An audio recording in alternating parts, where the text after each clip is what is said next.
It was just beginning. So the talk that we need to talk to you guys is become learners, life learners. Because as soon as I got to finish that degree, got to Livingston, Alabama, all of a sudden Dr. Pace said, you got to learn all of this. I'm thinking, not again. I'm back in class again. I cannot believe this again. And I want you guys to understand, academics is important.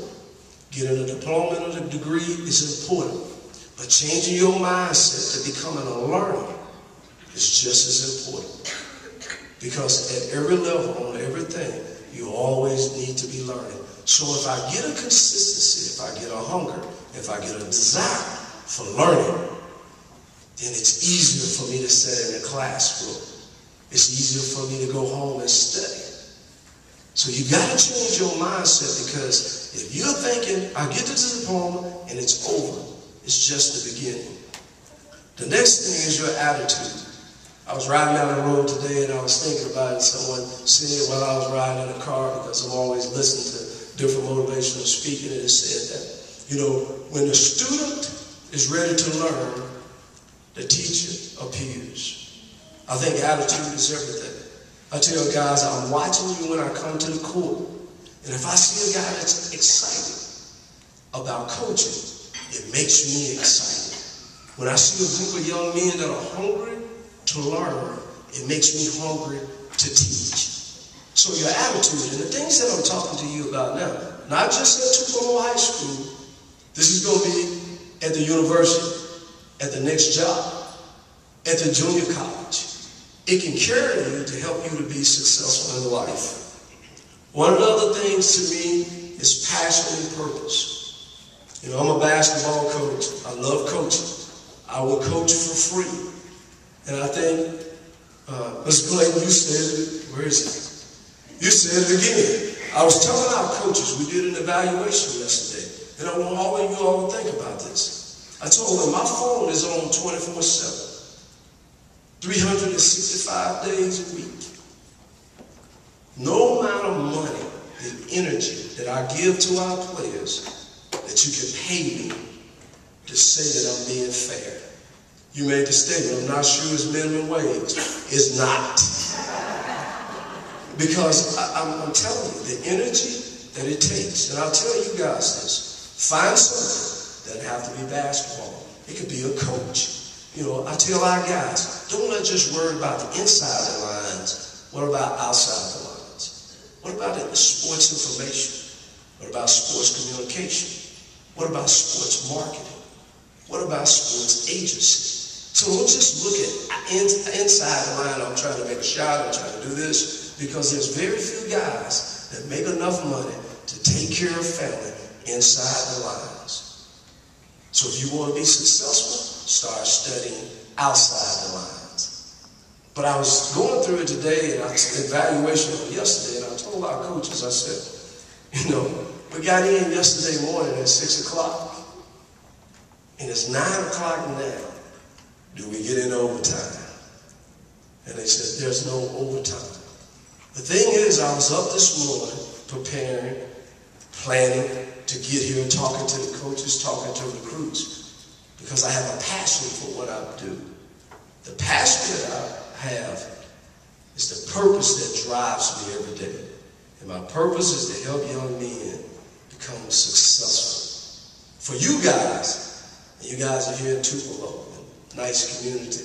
I'm in Atlanta, Georgia. We're losing too many guys to the streets. We're losing too many guys. And that's why I ask parents, coaches, we have a responsibility. Our superintendent, our AD, we have a responsibility. We are losing a generation of young men. And a lot of it is because of parenting and nurturing. It takes a village to raise a child. That's a spoken word. That's a lot of people gain motivation from it. I see it every day. There's no reason, because I know Greg paid, for you guys not to be successful unless you didn't listen. The Bible said not only be a good listener, but be a doer. Don't just be a hearer, also be a doer. The The last thing I'd like to talk to you about, and I'm talking to the fans, I'm talking to the alumni, I'm talking to the superintendent. There is nothing like, and I had the opportunity to experience this several times. One time when I was at Bentonia, I started off with Satarsh, Mississippi. Basketball team wasn't very good. Got a group of young guys. They started implementing these things right here of wanting to win. And we won. And all of our families, everybody was going to the game. It was a packed house every night, but it took everyone. It took the coaches, it took the players, it took the parents, it took the booster club, it took everybody to make it happen. 2 years later, we're at Banquet High School, had never won the state championship. The same few guys, the same parents, the same booster club, the same people won 2 state titles. We got to Ole Miss, had not had a lot of success. Rob Evans was our mentor. He was the boss. He was the guy that had a couple of coaches that bought in, and then we got a couple of players that nobody knew anything about. And we started what I'm asking you to do with teamwork, with believing that we were going to make a change. And we did. And in 2001, I got an opportunity. And there you go. Sal, I want to make sure I got that right. We got a chance to experience something that Ole Miss had never experienced. Getting to the Sweet 16. Because we had people like Grant Payton. We had players like Raheem Lockhart and Jason Harrison and Jason Flanagan that believed in our individual talent, but we believed more in teamwork. We brought a lot of people from all across this country to get to San Antonio, Texas, to say that, hey, we're excited about winning, we're champions in the SEC, but we want to be successful in life. And when we came out to play, I had never seen the Ole Miss family for basketball like I had saw them that day. That came from a vision and a dream.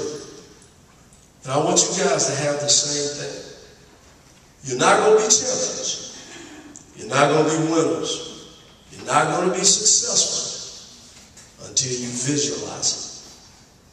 Until you start to visualize, hey, I'm going to be a winner. I'm going to be a champion. I'm going to be successful.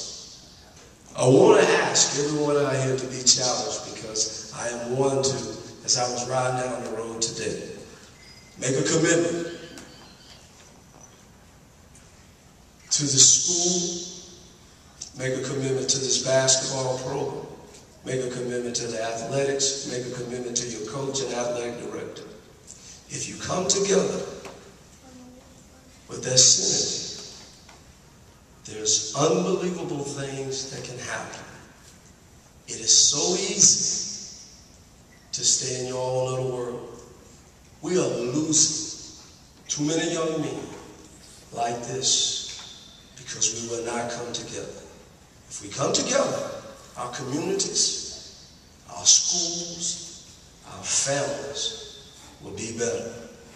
So as of this night, you've been challenged with it. You can't say I didn't hear it because you heard it tonight. You have a responsibility to make sure that these young men, they're successful in life. But young men, you have a responsibility to give back. I thank you all for this opportunity. Hopefully, someone, I always love to say this, I go a lot of places to speak. If one person get inspired to do something special tonight, my travels were worthwhile, because one coach, Robert Street, spoke into my life to help me to be able to do what I've done.